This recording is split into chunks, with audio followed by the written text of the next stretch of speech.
తాకట్లో ఉన్న మీ బంగారాన్ని విడిపించి ఆ రోజు ఆన్లైన్ రేటుకి కొంటాం. Sharma gold company. ఒక పక్క భారత్ ప్రపంచ దేశాలతో జతకడుతుంటే మరొక పక్క దాయాది దేశం పాకిస్తాన్ దివాలా అంచనా కొట్టుమిట్టాడుతుంది. భారత్ అమెరికా మధ్య కుదిరిన ఒక వాణిజ్య ఒప్పందం ఇస్లామాబాద్ పునాదులను ఇప్పుడు కదిలిస్తోంది.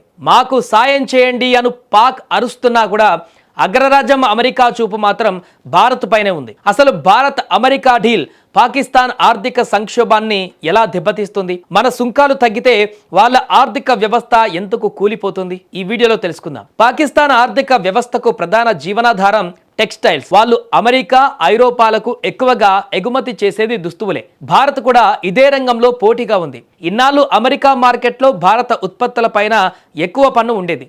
దాంతో పాకిస్తాన్ వస్తువులు కాస్త చౌకగా దొరికేవి కాబట్టి వాళ్ళు బతికిపోయారు. కానీ ఇప్పుడు సీన్ రివర్స్. ట్రంప్ తాజా ప్రకటనతో భారత ఉత్పత్తులపైన పన్ను భారం భారీగా తగ్గింది. ఎప్పుడైతే అమెరికాలో భారతీయ వస్తువుల ధర తగ్గుతుందో నాణ్యతలో మనకంటే వెనకబడి ఉన్న పాకిస్తాన్ వస్తువులను ఎవరు కొంటారు? అమెరికన్ బయ్యర్స్ ఇప్పుడు ఆటోమేటిక్ గా భారత్ వైపు మలుతారు. దీనివల్ల పాకిస్తాన్ తన అతిపెద్ద ఎగుమతి మార్కెట్ ను కోల్పోతుంది. ఎగుమతులు లేకపోతే డాలర్లు రావు, డాలర్లు లేకపోతే పాక్ ఆర్థిక వ్యవస్థ కుప్పకూలడమే. ఇది పాక్ కోలుకోలేని దెబ్బ అని చెప్పాలి. కేవలం అమెరికాతోనే కాదు, భారత్ ఇప్పుడు యూరోపియన్ యూనియన్ తో కూడా స్వేచ్ఛ వాణిజ్య ఒప్పందాలకు దగ్గరవుతుంది. ఇప్పటికే అప్పుల్లో కూరుకుపోయిన పాకిస్తాన్కు ఈ ఒప్పందాలు ఉరితాళ్లుగా మారుతున్నాయి. గ్లోబల్ ఇన్వెస్టర్లు సురక్షితమైన పెద్ద మార్కెట్ ఉన్న భారత్లో పెట్టుబడులు పెడుతున్నారు తప్ప అస్థిరత ఉన్న పాకిస్తాన్ వైపు కన్నెత్తి కూడా చూడడం లేదు. అప్పుడు భారత్కు అమెరికాకు సుంకాల విషయంలో తలెత్తిన వివాదం కారణం అప్పుడు అమెరికాకు పాకిస్తాన్ అవసరం ఉండేది. అందుకే వాళ్లకు డాలర్ల వర్షం కురిపించింది. కానీ ఇప్పుడు అమెరికాకు చైనాను ఎదుర్కోవాలంటే భారత్ కావాలి.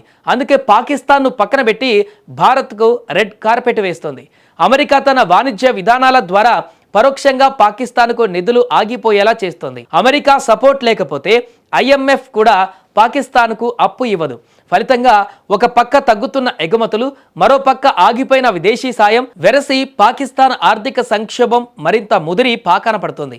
దీనివల్ల ఆ దేశంలో తీవ్ర ఆర్థిక నష్టంతో పాటు దాదాపు 1 కోటి ఉద్యోగాలు కూడా పోయేటువంటి అవకాశం ఉందన్నారు.